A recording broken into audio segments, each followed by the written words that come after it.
अस्सलामुअलैकुम दोस्तों और साथियों, उम्मीद है आप लोग खैरियत से होंगे। इस वीडियो में हम बात करेंगे एलर्जिक राइनाइटिस के बारे में। एक बीमारी है, अक्सर लोग जो हैं जिनको जब छींकें आती हैं और बहुत ज़्यादा आती हैं और नाक उनका बंद हो जाता है और ये उनके साथ बार बार होता रहता है और ख़ास तौर पे इसका ताल्लुक होता है मौसम जब तब्दील होता है तो उसके साथ ही उनको ये प्रॉब्लम शुरू हो जाता है।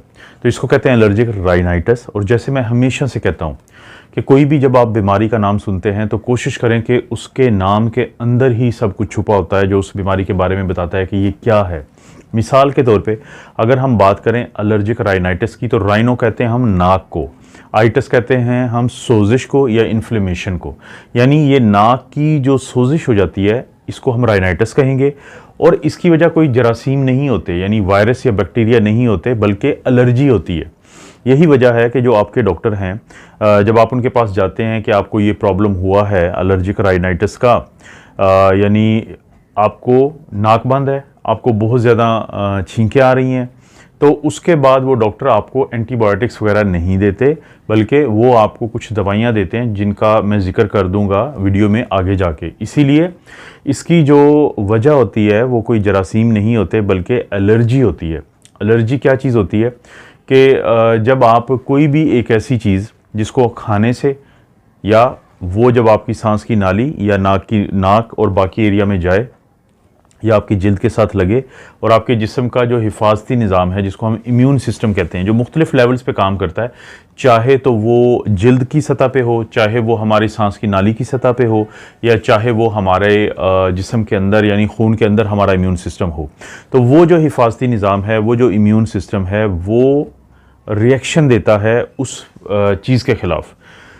वो जो चीज़ होती है उसको हम एंटीजन कहते हैं। वो प्रोटीन भी हो सकती है, वो कोई और भी चीज़ हो सकती है जिसका मैं आगे जिक्र करूंगा, उसको हम एंटीजन कहते हैं। और हमारा जो जिस्म है उसके ख़िलाफ़ एंटीबॉडीज़ बनाता है। हमारे जिस्म से कुछ चीज़ें खारिज होती हैं खून के अंदर ही, जैसे हिस्टामीन है और बहुत सारी चीज़ें, वो आपको आगे जाके समझ आ जाएगी। तो उसके नतीजे में फिर कुछ अलामात पैदा होती हैं। तो वो जो अलामात पैदा होती हैं तो उनका जो सोर्स है वो कोई जरासीम नहीं होते, कोई वायरस नहीं होता, कोई बैक्टीरिया नहीं होते, बल्कि उसका जो सोर्स होता है वो होता है एलर्जी किसी भी चीज़ से। मसलन बहुत सारे लोग हैं, ख़ास तौर पे जब आप पार्क्स में जाते हैं तो या आप खेतों खलियानों में जाते हैं तो वहाँ पे कुछ दरख्त ऐसे होते हैं, वहाँ पे कुछ जड़ी बूटियाँ ऐसी होती हैं, वहाँ पे घास की अक़साम कुछ ऐसी होती हैं कि जिन का जो आपके लिए पोलन बनाती हैं, यानी आप उनसे एलर्जिक होते हैं, या उनके बाकी जो अज्जा होते हैं, कोई ना कोई ऐसा उनका जुज़्व होता है कि आप उसे एलर्जी होती है और आपको छींकें शुरू हो जाती हैं। इसी तरह बहुत सारे लोग, ख़वातीन ख़ास तौर पे जो किचन में काम करती हैं, कि किचन की किसी न किसी चीज़ से या खुशबू से या स्मेल से उनको एलर्जी होती है और उसके फ़ौरी बाद उनको छींकें शुरू हो जाती हैं, उनका नाक बंद हो जाता है। उनके सिर्फ ये नाक तक महदूद नहीं होता, बाज़ औक़ात क्या होता है कि इन लोगों को जिनको एलर्जिक राइनाइटिस का मसला होता है तो उन लोगों के जो साइनसेस होते हैं, साइनस क्या होता है कि जो हमारी हड्डियां होती हैं उनके अंदर जो खाली जगह होती हैं उसको हम साइनस कहते हैं। मतलब ये मैक्सिलरी साइनस है, ये फ्रंटल साइनस है, फिर नाक के अंदर स्फीनॉइड और एथमॉइड साइनस होते हैं। तो मुख्तलिफ किस्म की ये साइनसेस होते हैं। साइनसेस क्या है? हड्डियों के दरमियान की खाली जगह, तो वहाँ पे भी ये इन्फ्लेमेशन चली जाती है। और बाज़ औक़ात हमारा जो कान जो है, इसको और गले के दरमियान एक ट्यूब होती है जिसको हम कहते हैं यूस्टेचियन ट्यूब। तो वो जो यूस्टेचियन ट्यूब होती है तो बाज़ औक़ात उसकी सोजिश भी हो जाती है जिसकी वजह से हमारे कान बंद होते हैं। लेकिन जो सबसे ज़्यादा यानी अब हमें अलामात आती हैं वो हमारे नाक से मुतल्लिक है, जिसमें नाक की बंदिश है, बहुत ज़्यादा छींकों का आना है, नाक का बहना शुरू कर देना है। तो ये सारी अलामात किस वक्त आ रही होती हैं? ये उस वक्त आ रही होती हैं जब आम तौर पे हमें किसी चीज़ से एलर्जी का सामना हो जाए। ये दो किस्म की एलर्जी हो सकती है। एक है सीजनल, कि एक मौसम से तब्दील हुआ तो उसके बाद ये चीज़ की एलर्जी आपको सामने आएगी। जैसे मिसाल के तौर पे पाकिस्तान में अक्टूबर के महीने में मौसम ख़ज़ां होता है, और इसी तरह जब सर्दियाँ ख़त्म होती हैं तो फरवरी, मार्च, अप्रैल में मौसम बहार होता है। तो इन दोनों मौसमों में बहुत ज़्यादा पोलन्स जो होता है वो बाहर आपको मिलता है, जिससे आपको एलर्जी होती है। और इसी तरह से दूसरी जो टाइप होती है वो उसे हम पेरिनियल कहते हैं। पेरिनियल वो होती है जो सारा साल रहती है। कुछ पौधे ऐसे होते हैं, कुछ चीज़ें ऐसी होती हैं कि जिनसे आपको एलर्जी होती है और पूरा साल फिर वो प्रॉब्लम रहता है, वो मसला रहता है। और कुछ लोगों को घरों में उन्होंने पेट्स होते हैं, जैसे बिल्ली पाली हुई है, कुत्ता पाला हुआ है, कोई तोता पाला हुआ है, कबूतर पाला हुआ है, तो उनके भी जो पर होते हैं उनके कुछ ना कुछ कंपोनेंट्स हैं, कुछ उनकी उसकी प्रोटीन होती है जिससे इंसान जो है वो एलर्जिक होता है, तो उनको ही मसला बनता है।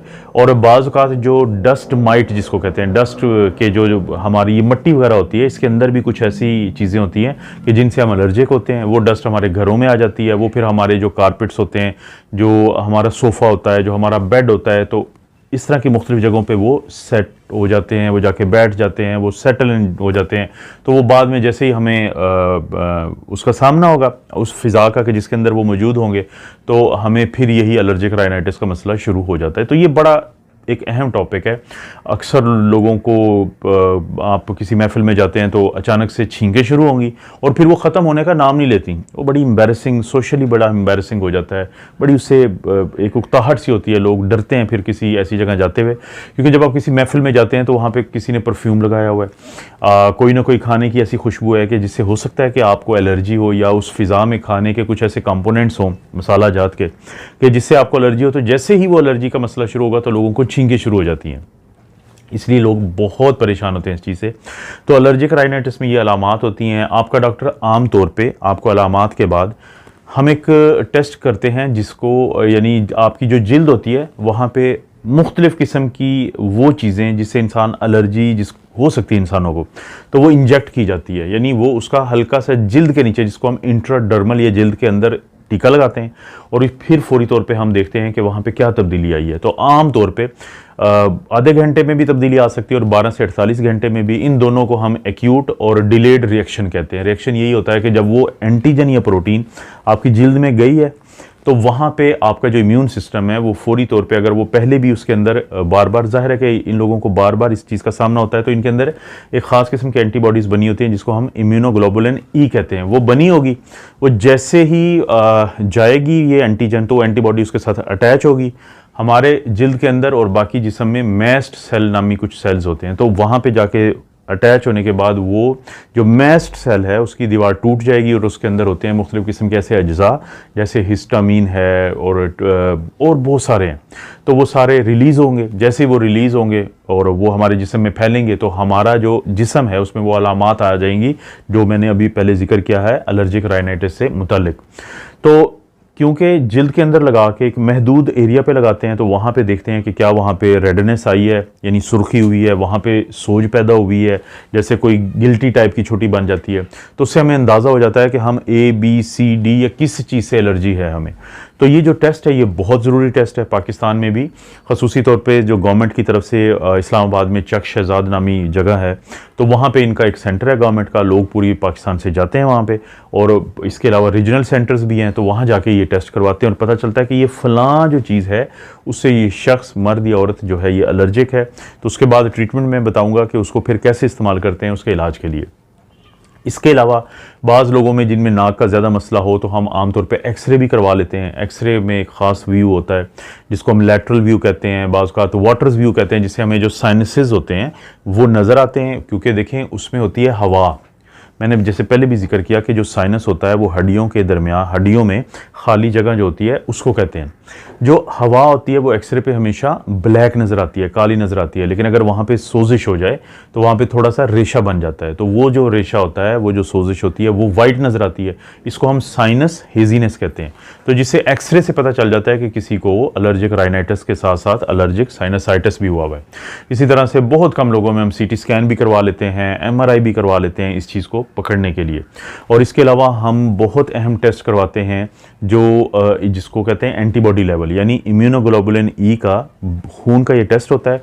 एंटीबॉडी हम टोटल भी करवा सकते हैं और बाज़ औक़ात ख़ास किस्म की जो एलर्जी होती है उसके मुताल्लिका भी करवा सकते हैं कि किसी चीज़ से, लेकिन ज़्यादातर लोगों में इम्यूनोग्लोबुलिन ई का लेवल बड़ा हुआ होता है जो हम आम तौर पे देखते रहते हैं, जिससे हमें पता चल जाता है कि इस शख्स को किसी ना किसी चीज़ से एलर्जी ज़रूर है। वो क्या चीज़ है उसको हम, ज़ाहिर है वो जो स्किन का टेस्ट होता है उसके ज़रिए मालूम करते हैं, या इम्यूनोग्लोबुलिन ई की जो ख़ास एक टाइप होती है कि ये किस चीज़ से एलर्जिक है, तो उसका टेस्ट करके हम मालूम करते हैं। तो ये तो हिस्ट्री हो गई, स्किन का टेस्ट हो गया। और उसके अलावा जैसे मैंने बताया कि सीटी स्कैन, एक्सरे है, सीटी स्कैन है, एमआरआई है, और बाज़ औक़ात हम एक कैमरा डाल के तो उसकी मदद से, होता बहुत कम है लेकिन हम मुआयना कर सकते हैं कि सोजिश किस हद तक ज़्यादा है। और बाज़ जगहों पे ये कहा जाता है, अगरचे ये नहीं किया जाता पाकिस्तान में, कि आप एक वो एलर्जन लें कि जिससे इंसान को हो सकती है एलर्जी, तो वहाँ पे लगा के देखें कि इसे एलर्जन प्रोवोकेशन टेस्ट कहते हैं, कि जिससे अचानक ही फिर पता चलेगा कि यहाँ पे सोजिश शुरू हो गई है। तो जब एक दफ़ा पता चल जाए कि किसी को एलर्जिक राइनाइटिस है, तो इसका इलाज कैसे किया जाता है? सबसे बड़ी जो चीज़ है वो है प्रिवेंशन, कि आप परहेज़ करें ऐसी जगहों पे जाने से, ऐसा माहौल में रहने से। जैसे मैंने पेट्स की बात की है, जैसे मैंने घर में लोग कारपेट निकाल देते हैं, ये बहुत बड़ा, क्योंकि उसमें डस्ट होती है और डस्ट के अंदर डस्ट माइट होता है, और उस माइट से लोग जो है एलर्जिक होते हैं। बाज़ का तो लोग काकरोच जो होते हैं उससे एलर्जिक होते हैं। तो लोग अपने माहौल को तब्दील करते हैं ताकि उस चीज़ का सामना ही ना हो। पार्क्स में अगर जाते हैं, रावलपिंडी इस्लामाबाद में रहने वाले लोगों को पता है कि पूरी दुनिया से लाके वहाँ पे पौधे लगाए गए हैं, और उनमें से बहुत सारे पौधों से जो कि पाकिस्तानी माहौल के नहीं थे, तो बहुत सारे लोग जो हैं उस पोलन से एलर्जिक होते हैं, या बाज़ औक़ात जो फंगस होती है उससे एलर्जिक होते हैं। तो जैसे ही उनका सामना होगा तो उनको प्रॉब्लम शुरू हो जाता है। तो पहले स्टेज पे आप क्या करते हैं कि प्रिवेंट करते हैं, आप अपना एक्सपोज नहीं करते अपने आप को, आप उस जगहों पे जाते ही नहीं है। बहुत सारे लोगों को मैं यही कहता हूँ कि अगर फ़लाँ खाना खाने से आपको एलर्जी हुई थी, जिसमें बाज़ औक़ात पेट की अलामात भी आ जाती हैं इन छींकों के अलावा, तो आपने वो खाना नहीं खाना, क्योंकि आप उससे, आपको एलर्जी है। इसी तरह किसी माहौल में, अगर पार्क वगैरह में किसी भी जगह पे जाके आपको छींके ऐसा शुरू हो जाता है, तो ये एक इनडायरेक्ट टेस्ट है कि ये आपको कोई ना कोई चीज़ ऐसी एलर्जिक है वहाँ पे जो आपके लिए सूट नहीं करती, तो आप वहाँ पे ना जाएं। दूसरे नंबर पे आती हैं दवाइयाँ। हम कुछ दवाइयाँ देते हैं ताकि वो जो मेस्ट सेल की मैंने बात की थी, जो टूटा फूटा था, जिसके नतीजे में एंटीबॉडीज़ की वजह से टूटा था और फिर वो कुछ हिस्टामीन वगैरह निकली थी, तो हम दवाइयाँ देते हैं जो उस हिस्टामीन को रोकती हैं, उसके असर को रोकती हैं, रिसेप्टर पे जाने से पहले खुद जाके जुड़ जाती हैं, ताकि उसको मौका ही ना दें कि वो जाके जुड़े और फिर हमें सारी अलामात आएँ। वो कौन सी दवाइयाँ होती हैं? एंटी हिस्टामीन्स उनको हम कहते हैं। हमारे पास जो आजकल तो बड़ी अच्छी है, इससे पहले होती थी टाइप 1 या जनरेशन 1, उससे बहुत नींद आती थी, लेकिन अब वो हम नहीं देते, बहुत कम लोगों को देते हैं। अब हम देते हैं सेकंड जनरेशन। सेकंड जनरेशन में सेट्रिजीन एक वाहिद है कि जिसके अंदर थोड़ा सा नींद का एलिमेंट होता है, तो इसलिए हम लोगों को कहते हैं कि बेहतर ये है कि आप रात को सोते हुए लें। वरना इसके अलावा लोरेटाडीन है, इसके अलावा फेक्सोफेनाडीन है, ये एंटीहिस्टामीन्स हैं और ये नॉन सीडेटिंग है, इनकी वजह से नींद नहीं आती, लेकिन ये एंटीहिस्टामीन होने की वजह से लोगों को बहुत फ़ायदा देती हैं। इसके अलावा बाज़ औक़ात हम इनके साथ ही, एंटीहिस्टामीन के साथ, क्योंकि मैंने जैसे बताया कि जब इन्फ्लेमेशन होगी तो जो नाक के अंदर खून की नालियाँ हैं वो फूलती हैं, वेज़ोडाइलेटेशन होती है, जिससे नाक में कंजेशन हो जाती है, नाक बंद होता है। तो हम साथ वो दवाई देते हैं जो इस कंजेशन को कम करती है, यानी इन खून की नालियों को तंग करती है, वेजो कॉन्स्ट्रिक्शन करती है। तो वेजो कंस्ट्रिक्टर है जिसको हम कहते हैं सूडोएफिड्रिन। ये सारे जेनरिक नेम है, इसमें से कोई ब्रांड नेम नहीं है। ब्रांड नेम बताना यूट्यूब पे क्योंकि आपको इजाज़त नहीं होती, तो मैं इसलिए नहीं बता सकता। तो आप एंटीहिस्टामीन दें, साथ जो आपको कोई डीकंजेस्टेंट कह लें या फिर वेजो कॉन्स्ट्रिक्टर कह लें, जैसे मैंने सूडोएफिड्रिन का, ये कॉम्बिनेशन में आए हैं। इसके अलावा दिया जा सकता है कि जो मैस्ट सेल से हिस्टामिन निकली थी, तो मैस्ट सेल को स्टेबलाइज करने वाली एक दवाई होती है जिसे कहते हैं मैस्ट सेल स्टेबलाइजर। ये होता है मोंटेल्यूकोस सोडियम, ये दी जाती है। लेकिन वो लोग जिनके अंदर डिप्रेशन हो, वो लोग जिनके अंदर खुदा न खास्ता खुदकुशी का रुझान हो, तो वो मत लें, क्योंकि ये उस चीज़ को बढ़ा देती है। ये बड़ी अहम बात है, ये याद रखनी है आप लोगों ने। ये कोविड में भी हम देते रहे काफ़ी लोगों को, लेकिन फिर भी इसमें मुहतात रहना ज़रूरी है। मोंटेल्यूकोस सोडियम ये उस मैस्ट सेल को स्टेबलाइज कर देती है, उसको नहीं टूटने फूटने देती और उसमें से नहीं निकलने देती जो ये सारा हिस्टामीन वगैरह होती है।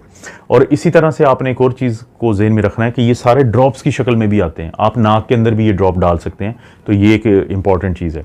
और आखिर में एक जो दवाई होती है वो इंट्रानेज़ल स्टीरॉयड है। जब किसी का मसला हल नहीं हो रहा होता, तो फिर हम क्या करते हैं कि हम उनको कहते हैं कि बेहतर ये है कि आप ये नेज़ल ड्रॉप्स हैं, ये स्टीरॉयड के होते हैं, तो आप ये डालें। तो स्टीरॉयड क्या होते हैं? वो एंटी इन्फ्लेमेटरी होते हैं, वो ये माहौल नहीं बनने देते।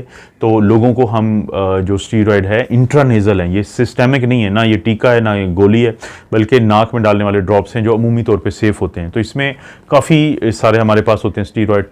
ट्राईएमसिनोलोन है, बेक्लोमेथासोन है, ब्यूडिसिनाइड है और मोमेंटासोन है और भी इस तरह के हैं, लेकिन ये सारे जेनरिक नेम है।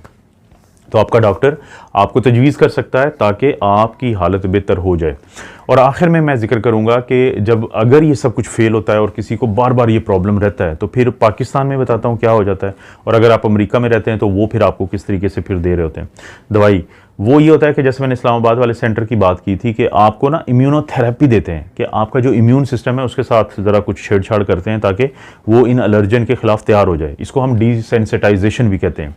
तरीका क्या है कि पहले वो आपको आपकी जिल्द के अंदर टीके लगाएंगे मुख्तलिफ किस्म के और मालूम करेंगे कि आप किस चीज़ से एलर्जन है। जिससे भी आप एलर्जन हैं, आप एलर्जिक हैं, तो आपको हर हफ्ते या हर महीने की डोज देंगे कि आपने इतने दिन के बाद ये डोज लगानी है। वो उस डोज को बढ़ाते जाएंगे तो आपका इम्यून सिस्टम उसके खिलाफ एंटीबॉडीज़ बनाता जाएगा। वो एक टाइम पे इतनी एंटीबॉडीज़ बन जाएंगी कि आपको जब भी सामना होगा इस एलर्जन से तो वो उसको वैसे ही मैनेज कर लेगा और वो नौबत नहीं आएगी आपकी हालत ख़राब होने की। तो ये जो डिसेंसिटाइजेशन है, जैसे डिसेंसिटाइजेशन के कंसेप्ट को समझने के लिए आप एक बात समझें कि जैसे मिसाल के तौर पे आपका बच्चा है, वो स्कूल जाता है लेकिन स्कूल पास ही है, करीब है, बहुत ज़्यादा दूर नहीं है। तो किसी ने अपना कोई पेट रखा हुआ है लेकिन वो बच्चा गली से गुजरते हुए डरता है उसको देख के, उसके अंदर एक खौफ और डर है। तो आप उसको कैसे डिसेंसिटाइज करेंगे? आप उस बच्चे के साथ एक हफ्ता जाएंगे, उस पेट के सामने से गुजरेंगे और बच्चे को ये पता चलेगा कि ये पेट मुझे कुछ नहीं कहेगा। वो डिसेंसिटाइज हो जाएगा क्योंकि पहले वो सेंसिटिव था उसकी मौजूदगी के बारे में। तो इसी तरह से हमारा जो सिस्टम है उसको डिसेंसिटाइज किया जाता है और जिसके बाद ये प्रॉब्लम काफ़ी हद तक हल हो जाता है। ये पाकिस्तान में हम लोग एक आखिरी हरबे के तौर पे करते हैं। अमेरिका जैसे मुल्कों में क्या होता है, वो एडवांस्ड कंट्रीज़ हैं, वहाँ पे हर साल जब सीज़न चेंज हो रहा होता है तो मालूम करते हैं। पहले तो कोशिश उनकी होती है कि किस किस चीज़ से, या वहाँ पे क्योंकि बहुत ज़्यादा घास बहुत ज़्यादा होता है, वो ग्रासी मुल्क है, या जिस भी चीज़ से कोई एलर्जिक हो तो उन्होंने 4-5 चीज़ों का मिला के टैबलेट्स बनाई हुई होती हैं, गोलियाँ बनाई हुई होती हैं। वो लोगों को उस सीज़न के शुरू होने से 2 से 4 महीने पहले दे देते हैं और वो फिर ज़ुबान के नीचे रोज़ाना रखनी होती है। जब वो ज़ुबान के नीचे रखते हैं तो हर गुजरते दिन के बाद उनका इम्यून सिस्टम इतना डिसेंसिटाइज हो चुका होता है कि जब वो सीज़न में वही चीज़ आती है तो हमारा इम्यून सिस्टम यही समझता है कि ये तो वही चीज़ है जो डेली मेरा सामना होता है। तो इस तरह करके वो जो अलामात आती हैं बहुत ज़्यादा एलर्जिक राइनाइटिस की, वो नहीं आती और लोगों को बहुत ज़्यादा फ़ायदा हो जाता है। तो ये एक बेसिक सा कॉन्सेप्ट है एलर्जिक राइनाइटिस का। और कोशिश करें कि अगर आपको ऐसी कोई अलामात हैं अपने डॉक्टर से मशवरा करें। वो आपको आपकी हालत को देखते हुए आपको दवाई भी बताएंगे और आपको ये भी बताएंगे कि अगर डिसेंसिटाइज करना है तो इस्लामाबाद जाएं या कोई रीजनल सेंटर जो आपके करीब है वहाँ पे जाके इस चीज़ का फैसला हो। वरना अगर ये नहीं करते आप तो आपको ये हर सीज़न में फिर दवाइयाँ खानी पड़ती हैं, हर सीज़न में कुछ दिनों के लिए बीमार होना पड़ता है। और बदकिस्मती से इस तरह की किसी भी चीज़ के लिए, क्योंकि पाकिस्तानी डॉक्टर जिसमें मैं भी शामिल हूँ, हम लोग बड़े तेज़ हैं कि हम दवाइयाँ और ख़ास तौर पर एंटीबायोटिक देने में, तो कुछ ऐसी दवाइयाँ भी आपको लेनी पड़ती हैं जिनकी आपको ज़रूरत ही नहीं होती। तो कोशिश करें इस तरह की चीज़ को खुद भी समझें, दोस्तों को भी समझाएं। किसी को ये मसला है तो उसके साथ वीडियो शेयर करें, शायद उसको फ़ायदा हो जाए।